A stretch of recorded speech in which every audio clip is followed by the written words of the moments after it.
Assalamualaikum warahmatullahi wabarakatuh.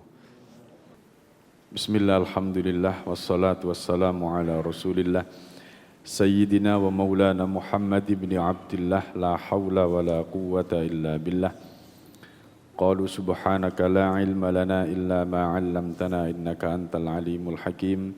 Qala rabbi shrah li sadri wa yassir li amri wahlul 'uqdatam min lisani yafqahu qawli. Amma ba'd, hadirin jamaah salat subuh ingkang sami dimuliakan Allah. Monggo kita lanjutaken ngaji kitab Wasiyatul Mustafa.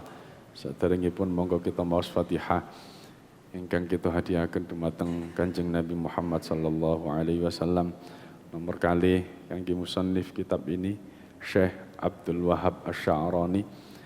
Yang ketiga untuk hajat kita semuanya, semoga Allah meridhoi semua apa yang kita lakukan, dimudahkan urusan kita, keluarga-keluarga kita dijadikan keluarga yang sakinah, mawaddah warahmah, anak-anak kita dijadikan anak-anak yang soleh dan solihah. Bisirril Fatihah. A'udzu billahi minasy syaithanir rajim. Bismillahirrahmanirrahim. Alhamdulillahi rabbil alamin. Ar-Rahmanir Rahim. Maliki yaumiddin. Iyyaka na'budu wa iyyaka nasta'in. Ihdinas siratal mustaqim. Siratal ladzina an'amta 'alaihim ghairil maghdubi 'alaihim waladdallin. Amin. Alhamdulillah. Kita lanjutaken halaman 16. Halaman 16 baris ketiga. Dari atas. 16 baris ketiga dari atas. Bismillahirrahmanirrahim.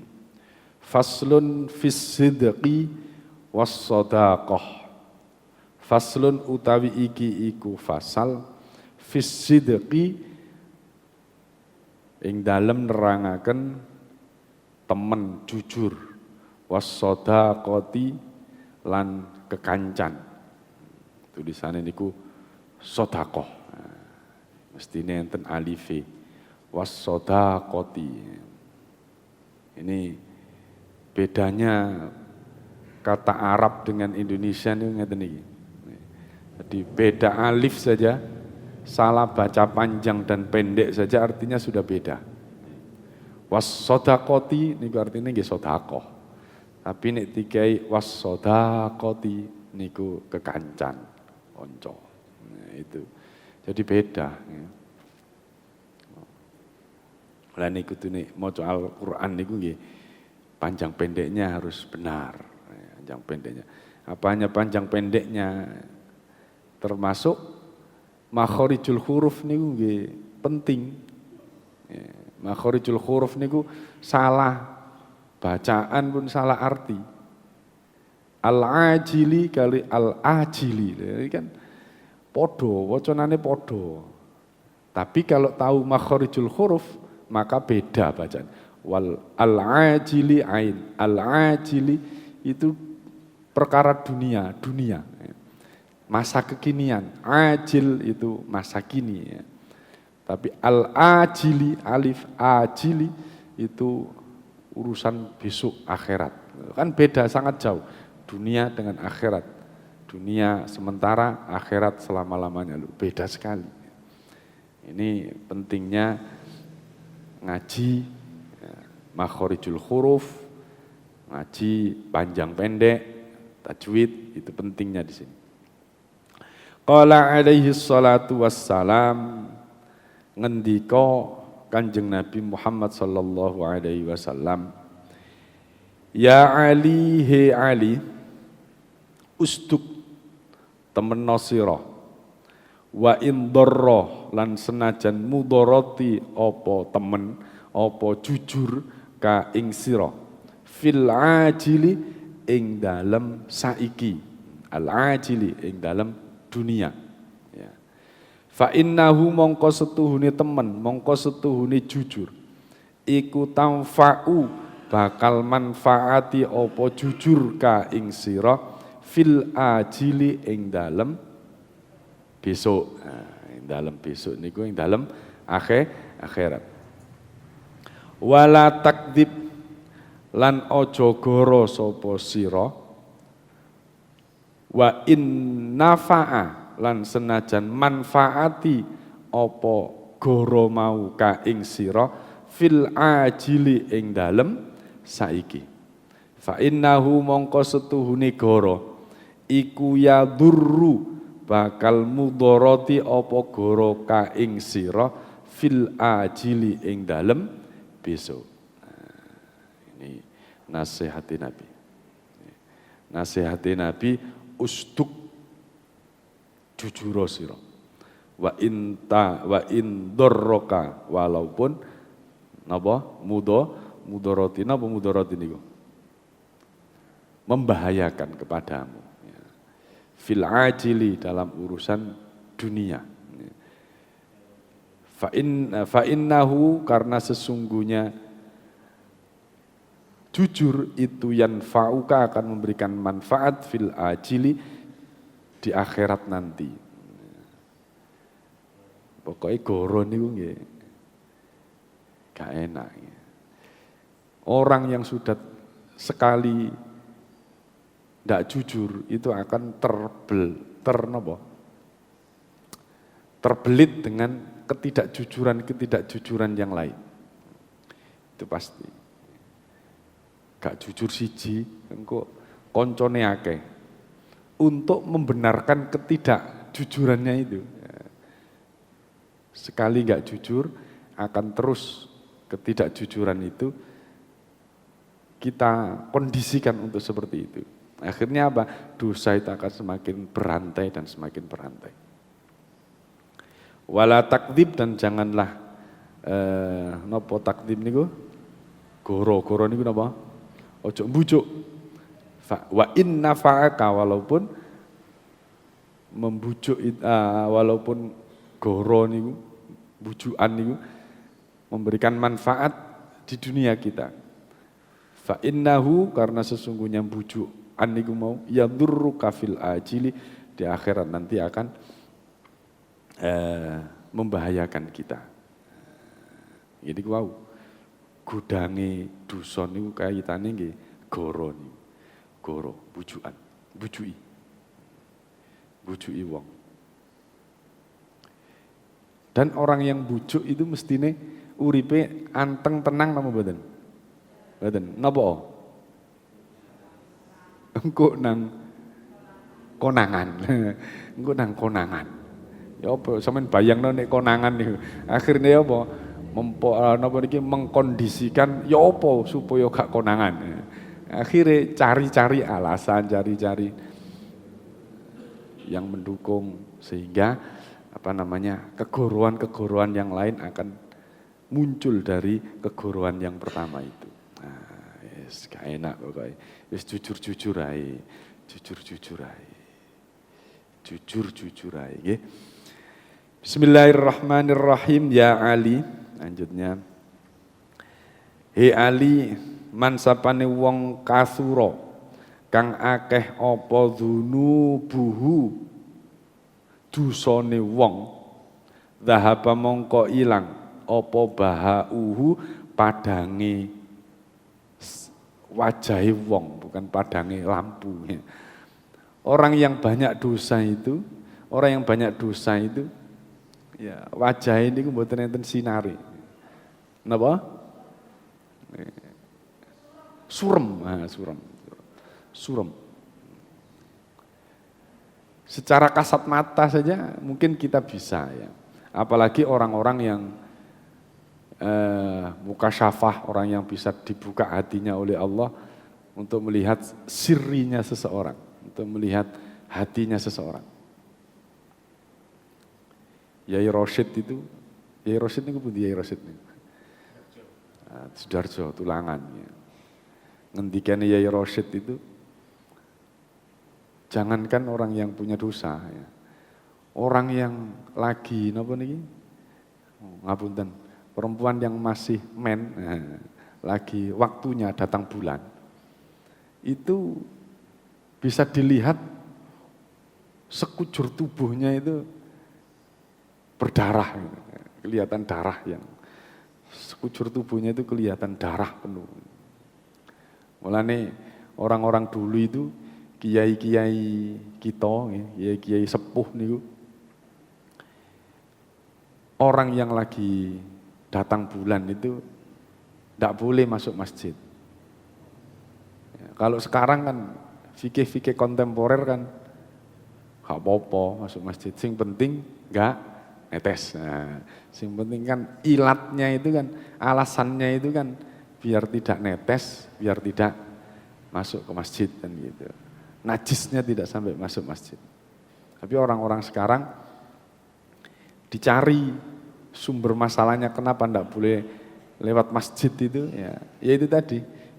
Karena netesnya itu dikhawatirkan netes. Sehingga kalau sudah aman betul boleh masuk gitu. Orang dulu, kiai-kiai sepuh dulu ngugemi kitab-kitab fikih sing lawas nih. Jangankan berhenti di masjid, lewat tok gak oleh, lewat halaman masjid ya. Ya, kenapa? Gini wow mungkin ya. Jadi orang-orang dulu itu yang mukasyafah bisa melihat secara sirriyah, secara rahasia-rahasia itu ya, itu bisa melihat bahwa orang yang lagi begitu itu kelihatan darah, kelihatan darah, sekujur tubuhnya kelihatan darah. Padahal masjid itu rumahnya Allah, rumahnya Allah. Kalau dilihat Allah dalam kondisi begitu, di rumah yang suci ini ya lebih baik di luar saja dulu sementara. Nah, itu ada dua pendekatan ya. Ada pendekatan tasawuf dan pendekatan fikih. Nek fikih ini hanya sekedar yang terlihat, nek memang gak netes ya aman gitu aja secara fikih. Kalau secara tasawuf orang-orang dulu itu hati-hati bener, nggak berani anak-anaknya atau keluarganya melewati masjid saja nggak berani. Nah, orang yang banyak dosa itu dari wajahnya itu ya kusut. Masya Allah. Syekh Muhammad bin Ismail niku dari Mekah, keturunan Yaman. Ini salah satu dari pendekar Ahlus Sunni yang ada di Mekah. Ketika datang ke pesantren itu Masya Allah, jadi wajahnya itu bikin orang nangis itu. Saking gantengnya, saking gantengnya. Beda kalau lihat wajahnya orang yang baik, dari muka, dari hatinya yang baik itu akan memancarkan keteduhan, orang yang melihat itu bisa nangis. Beda dengan artis-artis Korea. Delok artis Korea ya napa? Jingkrak-jingkrak.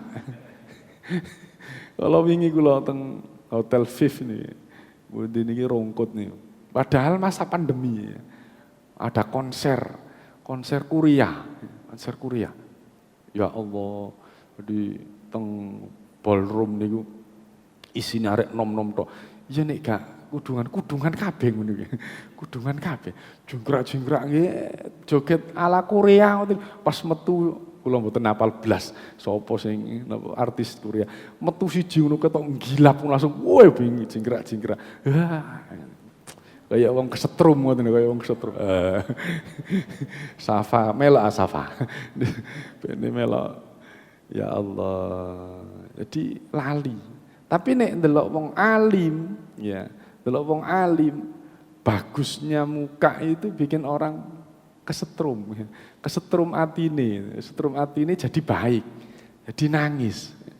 Lo ningali pertama kali, ya Allah. Wajahnya teduh, ganteng bisa. Ada mahabbah di situ. Panjenengan riyen kan nate tumut ngajine Yai Basori ya, Yai Basori. Kalau saya merasakan bacaannya Yai Basori itu ya, bersih gitu. Kalau baca itu ya Allah, Saya kalau dengar bacaan Yai Basori dulu nangis di hati itu, kok ada setrumnya ini, enten setrume. Wajah wong apik niki ngoten, suarane wong apik niki enten setrume. Nanti kalau ceritakan tentang panjenengan di kitab apa itu Usfuria itu. Ada apa itu salah satu ahli sufi yang terkenal yaitu Abu Yazid Al-Bustami. Abu Yazid Al-Bustami itu karena sudah saking pedenya menjadi wali Gusti Allah, Abu Yazid Al-Bustami itu ingin ngerti sopo menising mendampingi dirinya di surga nanti. Itu Abu Yazid Al-Bustami.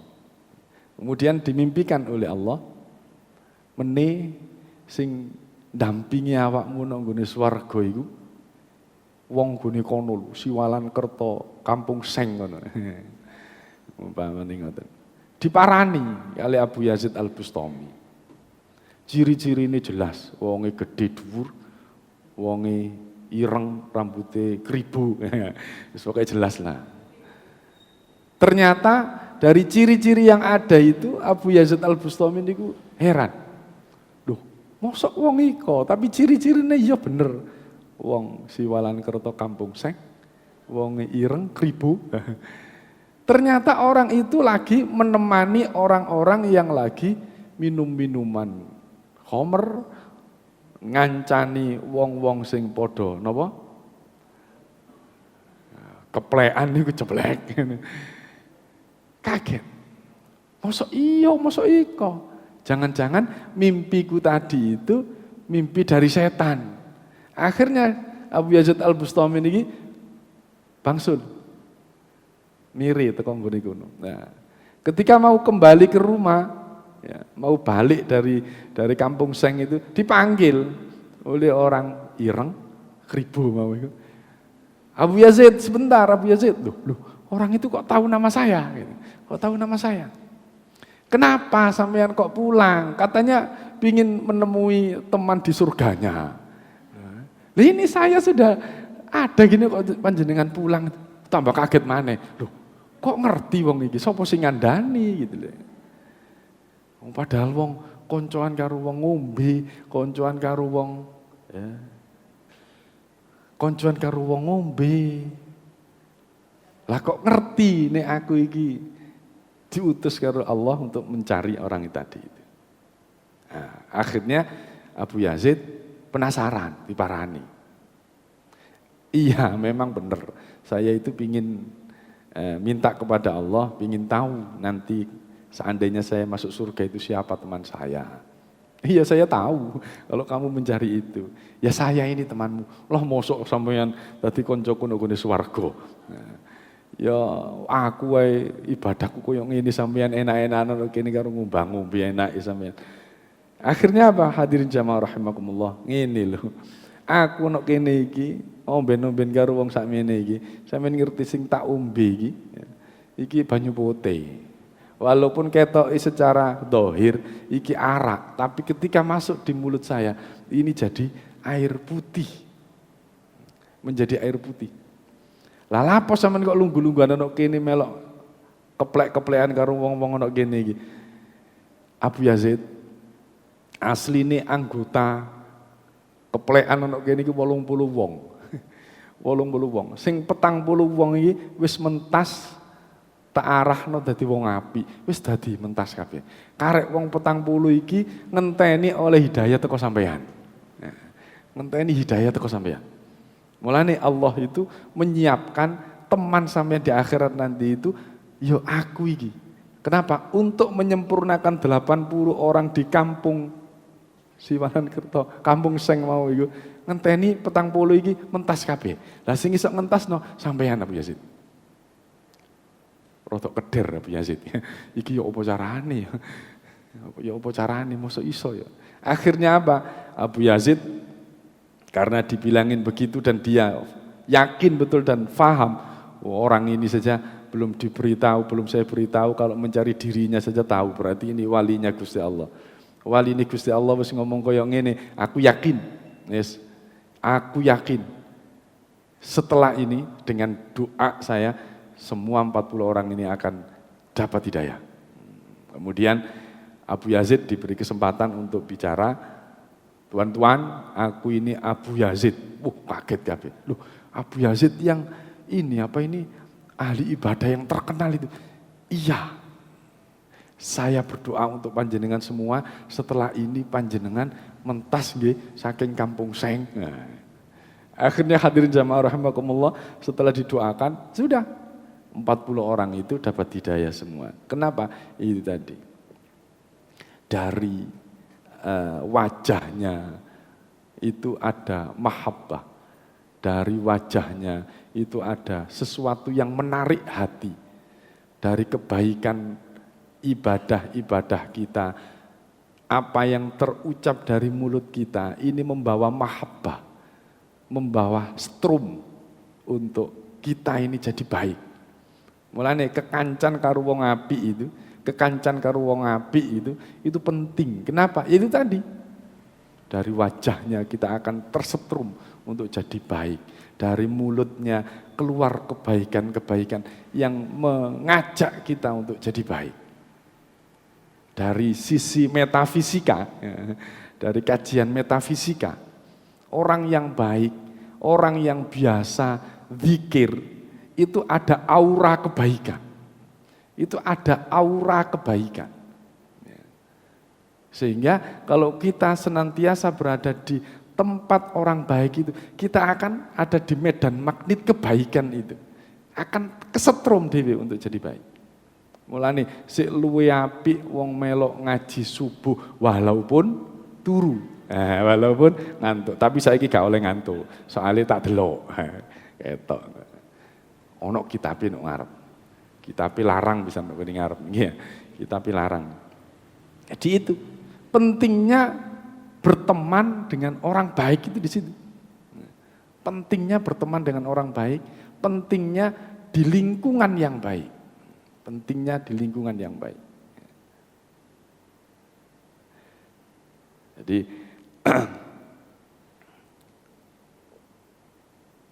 mangkasurat dzunubuhu dzahaba bahauhu. Orang yang banyak dosanya itu hilang sinar kebaikan dari mukanya. Surem, ya, surem. Ya.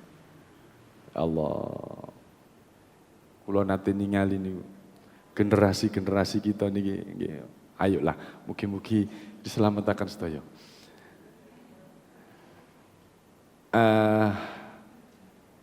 Nate panjenengan ningali arek nom-noman yo arek nom-noman iso cili-cili anak-anak kita arek SMP, arek SD ta, SMP, pokok SMP. Kelihatan itu SMP maksimal SMA lah. Gawe kaos ireng-ireng, terus mari ngono gak sandalan, terus mari ngono nyegat nang di dalan, truk gandeng lho dicegat, Pak melok bareng. Ya Allah, mamane digelindes lah ya entek. Kula tangleti ngoten. Kate nang ndi nak? Mau ikut ini konser SID. Napa SID niku, Pak? Superman is dead. Masih ngene ngerti ra ya. Superman is dead. Lah wis mati kok sampean delok ya. Superman is dead. Ya Allah. Jadi anak-anak begitu itu ikut konser panjenengan bayangno iku. Iso kumus-kumus kabeh. Kira-kira nek pas adzan ngono leren enggak kira-kira? Kira-kira salat enggak anak-anak kita itu? Itu mereka ikhlas meninggalkan bangku sekolahnya itu untuk mengikuti konser itu. Untuk mengikuti konser itu. Itu bahayanya di situ. Kalau sudah sering seperti itu dan karena kekancan dengan mereka itu sudah asik, mereka itu berkomunitas dengan orang-orang seperti itu. Akhirnya apa? Pingin baik itu ya, katanya nang masjid itu, gak pantes aku nang masjid. Biasa enak gone pinggir dalan. Akhirnya abot nang di masjid. Senengane ya seneng ngono-ngono mau. Secara tidak langsung dia sudah memposisikan diri untuk menjadi golongan mereka-mereka itu. Sekolah ditinggalno. Bakti wong tua ditinggalno. Demi untuk sesuatu yang tidak jelas itu. Akhirnya apa? Karena tidak sekolah, gak pinter. Ketika sudah tidak pinter, kemudian dia asik dengan pertemanannya itu, dia akan dimanfaatkan orang. Bahayanya itu di situ. Dimanfaatkan orang itu yang bahaya. Dengan dalil kesetia kawanan, setia kawanan, dengan dalil senasib seperjuangan, padahal nasib opo sing diperjuangkan. Kan juga jelas, enggak pinter kabeh. Sementara nasib yang benar sekolah tadi ditinggalkan. Ini akan mudah dimanfaatkan orang untuk kepentingannya, Ini yang bahaya, yang sangat kita waspadai. Dan itu terjadi pada waktu tahun-tahun sebelum 65, itu begitu. Diposisikan seperti itu, diposisikan kondisi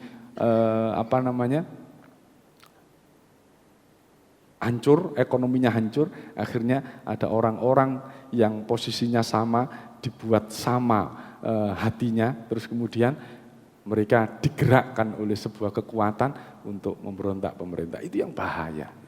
Terlalu jauh mungkin pemikiran kita. Tetapi kita sebagai orang tua, ayo kita bentengi anak-anak kita, jangan sampai mereka itu keluar dari komunitas kebaikan.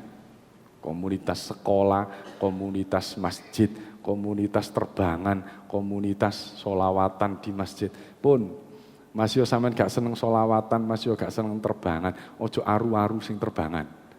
Minimal mereka itu sudah apa?